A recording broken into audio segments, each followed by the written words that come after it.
I don't know if you saw that race when Usain Bolt won the 100 meters, and he went across the finish line in world record time, turning sideways towards the crowd, beating his chest, and slowing down as he set a new world record. Did you see it? How'd you not see it, right? All right, not a big loss. What is it about those moments, no matter whose nation's athlete it is, that so excites and compels and lifts us as human beings? That's the question that I've been struggling with this week. What is it about that? Like all sport, the Olympics are a wonderful display of the miracle of human physiology, the power of millions of quick-twitch muscle fibers in a sprinter's leg as they take off down the track, or the grace and the balance and the prowess of a diver like Olympic diver He Chong. I mean, that guy was more fluid than the water that he was diving into. He was amazing. Or the strength and the resilience and the power of U.S. gymnast Nastia Liukin. They're miracles, these bodies. Were fearfully and wonderfully made in the image of a God who is strong and graceful and fast and has great, great lines. And like all sport, the Olympics remind us that human beings are made for victory. When our hearts tremble when Carol Hunn wins the first Canadian medal, when our hearts tremble and we all collectively sigh in Canada that we are going to win something this year at the Olympics. When she stands on the podium crying, and yes, I'm a wuss, I had tears watching her and hearing our national anthem, we feel something God made for human beings to feel in terms of victory and being lifted up and glory. God has built a passion for the podium into your heart, into all of our hearts. And one day, the Christian story says, we'll know victory perfectly. The Apostle Paul referenced the Olympics in a letter that he wrote about 2,000 years ago to the church. Olympics started in 776 BCE. So they'd been running for some 800 years. So I don't know if it was every 4 years then, but they knew about the Olympics, and he references them in this way. You've all been to the stadium and seen the athletes race. Everyone runs, one wins. Run to win. All good athletes train hard. They do it for a gold medal that tarnishes and fades. You're after one that's gold eternally. I don't know about you, but I'm running hard for the finish line. I'm giving it everything I've got, no sloppy living for me. I'm staying alert and in top condition. I'm not going to get caught napping, telling everyone else all about it, and missing out myself.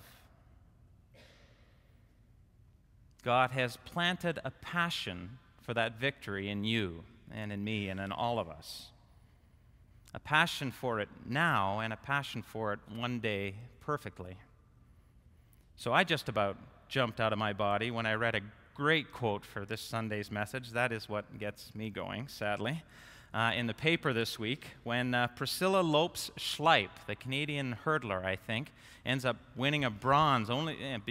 She ran a great race, but the U.S. hurdler had tripped up and she didn't finish first, so she ended up winning a bronze and was like totally surprised by the win. And she said in the quote, she said, "I feel like I jumped out of my body and had gone to heaven and back." And I said, "You have no idea, girl." And maybe you did. And maybe that's what those moments exactly are. Just a taste of heaven on earth. And like all sport, the Olympics teach us that we're the kind of beings that are made to engage victory and glory a certain way.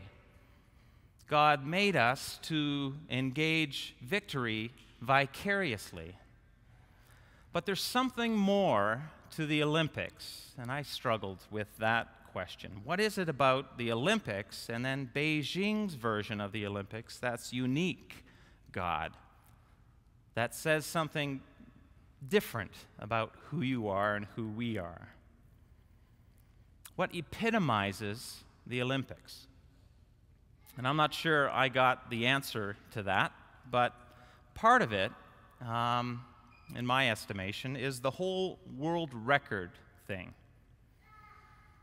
The Olympics are a place where, more than other places, more world records are broken and reestablished than anywhere else. And the Olympics are a place where you have this no one has ever done this before feeling, event, experience happen.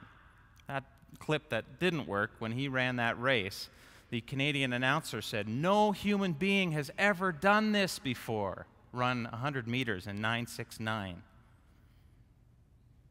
No one's ever jumped that high, or ran that fast, or scored that perfectly, or won that many golds, like Michael Phelps did.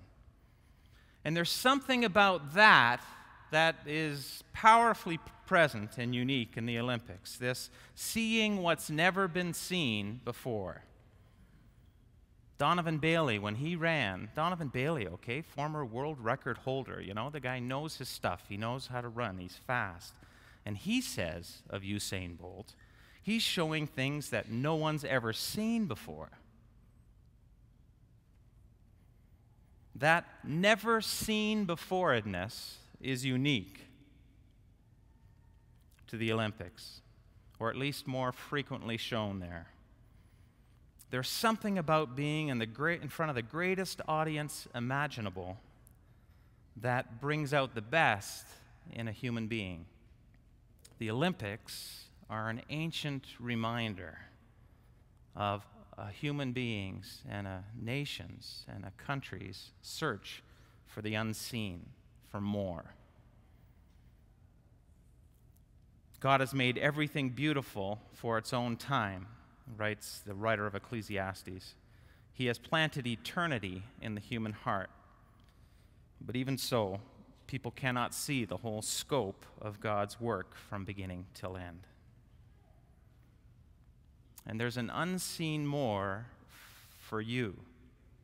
It's not just a Usain Bolt story or a Michael Phelps story.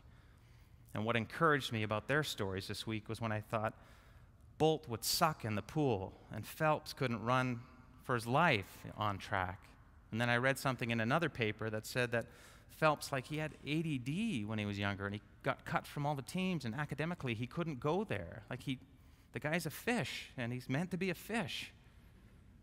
And Usain Bolt was cut from the junior Jamaican soccer team because he couldn't play soccer. He wasn't made for that. He couldn't do it. And I asked, is there a Jeffness, a perfect him that one day will be there on heaven?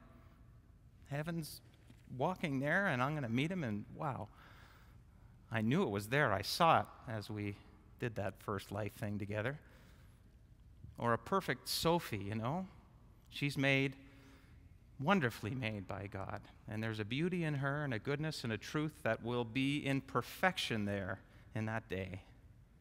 And that'll be unique to her, as it is to her dad, as it is to Rob, as it is to Chris. Like, are you that immense, God, that there could be that much unique glory in so many people on that day?